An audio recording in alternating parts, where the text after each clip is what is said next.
بسم اللہ الرحمن الرحیم۔ شعبان المعظم کی 15ویں رات شب برات کہلاتی ہے۔ برات کے معنی چھٹکارا کے ہیں۔ علماء کرام نے لکھا ہے کہ اس رات میں دو طرح کی برات ہوتی ہیں، ایک بدبختوں کے لیے اللہ کی طرف سے برات ہوتی ہے اور دوسری برات خدا عز و جل کے دوستوں کو ذلت اور خواری سے ہوتی ہے۔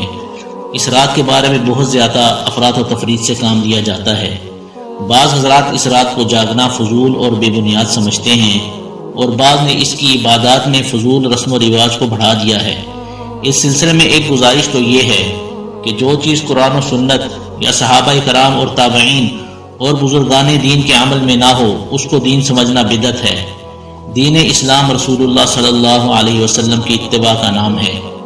اب اگر واقعی یہ بات درست ہو کہ اس رات کی کوئی فضیلت ثابت نہیں تو بے شک اس رات کو خصوصی اہمیت دینا بدعت ہوگی، لیکن عرض یہ ہے کہ 15 شعبان یعنی شب برات کے حوالے سے یہ کہنا بالکل غلط ہے کہ اس کی کوئی فضیلت ثابت نہیں۔ حقیقتاً 10 صحابہ کرام سے احادیث روایت ہیں جن میں آپ صلی اللہ علیہ وسلم نے اس رات کی فضیلت کو بیان فرمایا۔ ان میں سے بعض احادیث سند کے اعتبار سے بے شک کمزور ہیں، لیکن حضرات محدثین اور فقہاء کرام کا فیصلہ ہے کہ اگر ایک روایت سند کے اعتبار سے کمزور ہو لیکن اس کی تائید دوسری بہت سی احادیث سے ہو جائے تو روایت کا ضعف دور ہو جاتا ہے۔ دوسرا، امت مسلمہ کی خیر القرون یعنی صحابہ کرام کا دور اور پھر اس کے بعد تابعین اور تبع تابعین کے دور میں بھی اس رات کی فضیلت سے فائدہ اٹھانے کا اہتمام کیا جاتا رہا ہے اور لوگ اس رات میں عبادت کا خصوصی اہتمام کرتے رہے ہیں۔ اس وجہ سے اس کو بدعت، بے بنیاد اور بے اصل کہنا درست نہیں۔ ہاں البتہ یہ بات صحیح ہے کہ اس رات میں عبادت کا کوئی خاص طریقہ مقرر نہیں ہے کہ فلاں طریقہ سے عبادت کی جائے۔ بعض لوگوں نے اپنی طرف سے شب برات میں ایک خاص طریقہ کی نماز پڑھنے کا اہتمام کر رکھا ہوتا ہے کہ فلاں رکعت میں فلاں سورہ اتنی بار پڑھی جائے وغیرہ وغیرہ۔ یہ سب بے بنیاد چیزیں ہیں۔ نفلی نماز پڑھیں، قرآن کریم کی تلاوت کریں، تسبیحات کریں، دعائیں پڑھیں، یہ ساری عبادتیں کی جا سکتی ہیں لیکن کوئی خاص طریقہ ثابت نہیں ہے۔ بعض مقامات پر لوگ شب برات کو کسی مقام پر اکٹھے ہو کر نوافل کی جماعت کرتے ہیں یا صلاۃ التسبیح کی جماعت کرتے ہیں۔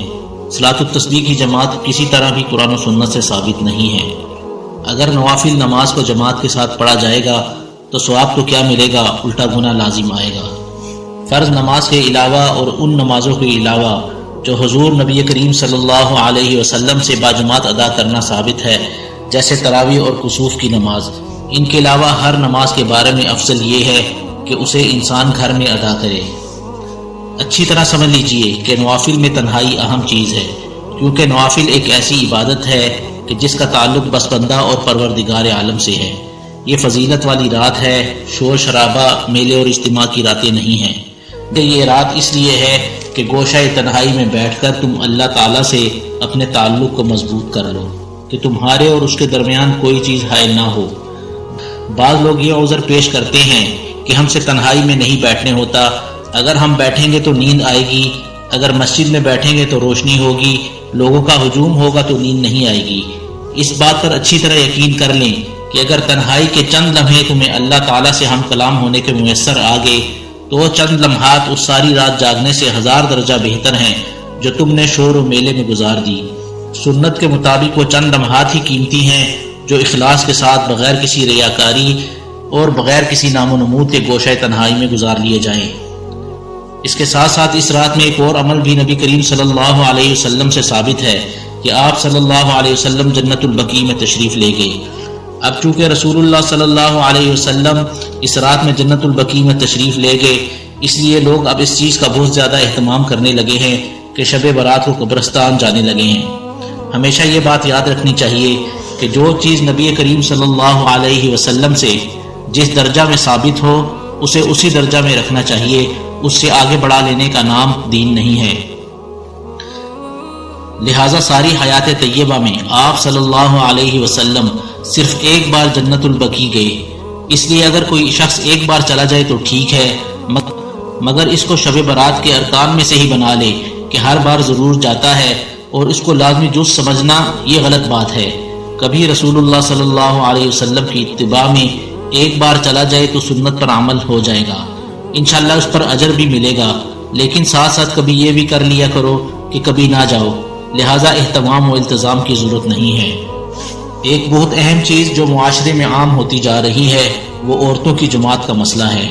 عورتوں کی جماعت پسندیدہ نہیں ہے، چاہے وہ فرض ہو یا سنت و نوافل، اس لیے کہ اللہ تعالیٰ نے عورتوں کو تنہائی میں عبادت کا حکم دیا ہے۔ دین اصل میں اتباع شریعت کا نام ہے۔ اب یہ کہنا کہ ہمارا دل تو اس طرح عبادت کرنے کو چاہتا ہے تو ایسے دل کو چھوڑ دینا چاہیے، کیونکہ دل چاہنے کی وجہ سے کوئی چیز اسلام میں داخل نہیں ہو جاتی۔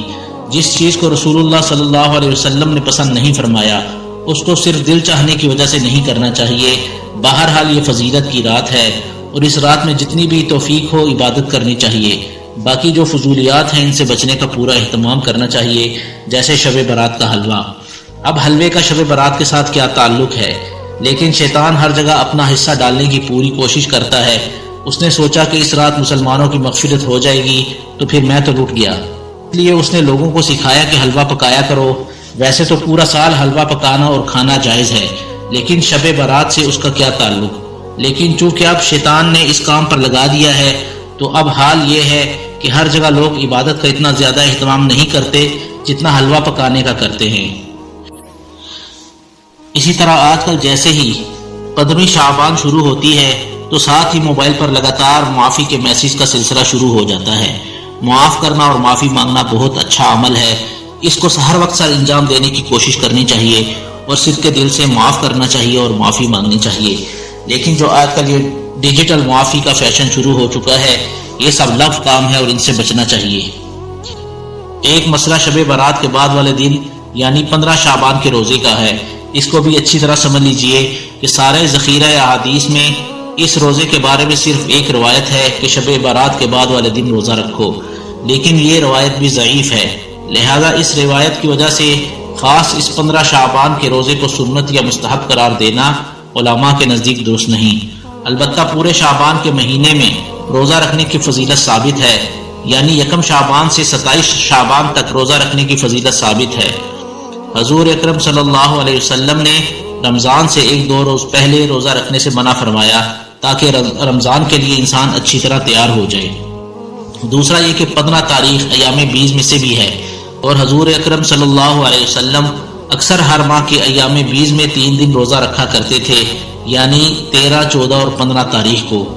لہٰذا اگر کوئی شخص ان 2 وجہ سے 15 تاریخ کا روزہ رکھے، ایک اس وجہ سے کہ یہ شعبان کا دن ہے اور دوسرا اس وجہ سے کہ یہ ایام بیز میں داخل ہے، تو اس نیت سے اگر روزہ رکھ لے گا تو انشاءاللہ اجر ہوگا۔ لیکن خاص 15 تاریخ کی خصوصیت کے لحاظ سے اس روزے کو سنت قرار دینا صحیح نہیں۔ یہ چند گزارشات تھیں جو عرض کر دی۔ اللہ تعالیٰ پوری امت کو صراط مستقیم پر چلنے کی توفیق عطا فرمائے اور بدعات و خرافات سے حفاظت فرما کر اتباع سنت کے جذبے سے مالا مال فرمائے۔